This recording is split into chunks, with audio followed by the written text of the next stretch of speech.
I don't know if I have enough light out here, but just wanted to rant about tire stores for a minute. This is my work truck. It's an old Freightliner FLD. We do truck driver training, and it was time for some new skins on the front. So we took it to a tire store that we don't normally go to because they promised us a good deal. Economy's hit us pretty hard, so we're trying to shop around a little bit, and it was just a fiasco. The guys didn't have the proper equipment and just didn't seem like they knew what they were doing. It seemed like it was the first semi-truck tire they'd ever changed in their lives. And anyway, that's the whole story in itself. But come to find out, I get it home and I look at the tires a little bit, and I take it to another tire store that we used to go to. And I don't know if you can see that if there's enough light, but the model number on this tire is TL01. Okay, well, on a semi-truck tire, a TL prefix on the model number means trailer tire. Okay, and as you can see, that's not on a trailer, that's on a steer tire on the front of our truck. So they put trailer tires on the front of my work truck here. So we're trying to negotiate with them on that. We called them on it, and they said, well, we'll get you the steer tires, we'll get you the tires that they ordered, but those are already on your truck, so you're just going to have to buy those too. We'll just put them on your trailer.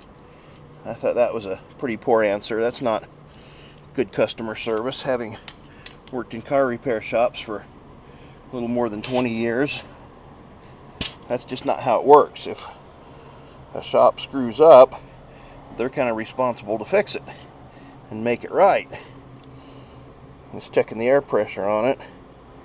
I asked them to put 110 pounds in it, and it's got about 90 pounds, which it was warmer yesterday than it is now.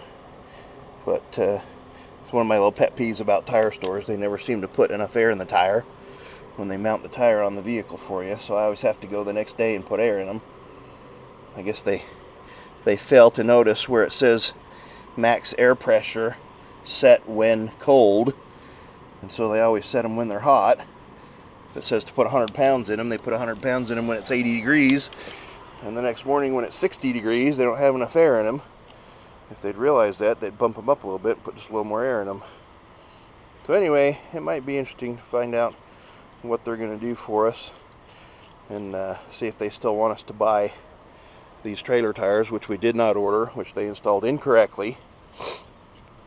And yeah, well, I'll give you an update when they make a decision on what they're going to do for us or what they're not going to do for us. So the tire store saga continues. My boss called the tire store and told them, hey, you know what, we got trailer tires on our steer axle here. That's not right. You guys need to do something to take care of that. And they said, after they looked it up, oh yeah, they did the old crap thing. We screwed up. We put the wrong tires on. We put trailer tires on there. We'll get you the right tires that you ordered, but you're gonna have to buy those tires also, because we've already installed them and we can't take them back. And I'm thinking to myself, you know, that's just not right. I've worked in shops forever. If a shop screws up like that, they need to take care of it.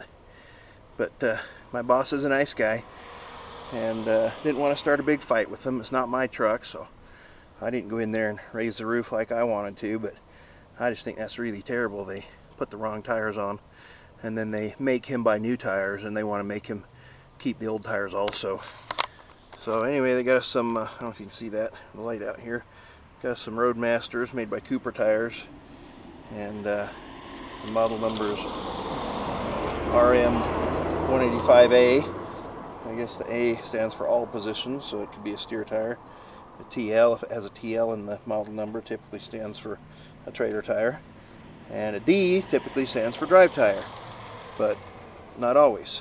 They don't always have to have that in the model number. I got some Toyo steer tires and there's no A in the model number. Anyway, that's all beside the point. I just wanted to show you, and I hope this will pick up, what they did to my rim. Again, the guys that changed the tires out, my boss made me take it back there. I didn't want to, but the guys that changed the tires out acted like they didn't know what they were doing, like they'd never changed a tire before. and they laid it face down on the ground while they pried the tire off of it and scratched the crap out of the wheel. All kinds of scratches around this area. They didn't have the proper sized socket, or a 6-sided socket. They were using a chrome 12-point socket with an adapter as the only one they could find to fit their gun. You know, really amateurs working on it. Scratched the rim pretty bad and bent the valve stem. You can see the valve stem there. It's bent over where it's almost touching the wheel. I can't hardly get a tire gauge on it or get an air check in there to put air in it. They left the tires low. Again, they're about 20 pounds low, which is a little pet peeve of mine. They scratched the rim all up here. And it's an old truck. It's got old wheels. I mean, it's not that big a deal, but it's just really unprofessional. I went in and told the manager, I did tell him, you know, if that had a nice set of polished steel wheels on it, somebody'd be really upset and standing in there at your desk right now, giving you the what for. So anyway, my boss is undecided what he's going to do. I keep telling him he needs to not buy those other trailer tires. He needs to just tell them to keep them. And it just keeps getting better and better. Looking at the wheel really closely, I hope that'll show up in the frame. And I'm not 100% sure that this wasn't there before, but I'm pretty darn sure it wasn't there before. But if you look right there, there's now a crack in that wheel. It runs from inside the rim out to the lug nut hole. So now, not only do we get new tires and they want us to buy more new tires, now we have to buy a rim because we can't run a cracked rim. It's not safe to run a cracked rim like that. So I'm tempted to give out their name and tell everybody I know that they should never go there. But I'm trying to be nice. I'm trying to calm my frustration and calm my anger. And I just don't understand how people can do business that way and think that it's okay and get away with it.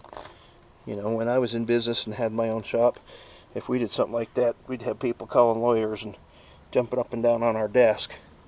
You know, that's just not right. But anyway, I just wanted to rant for a minute and show you that.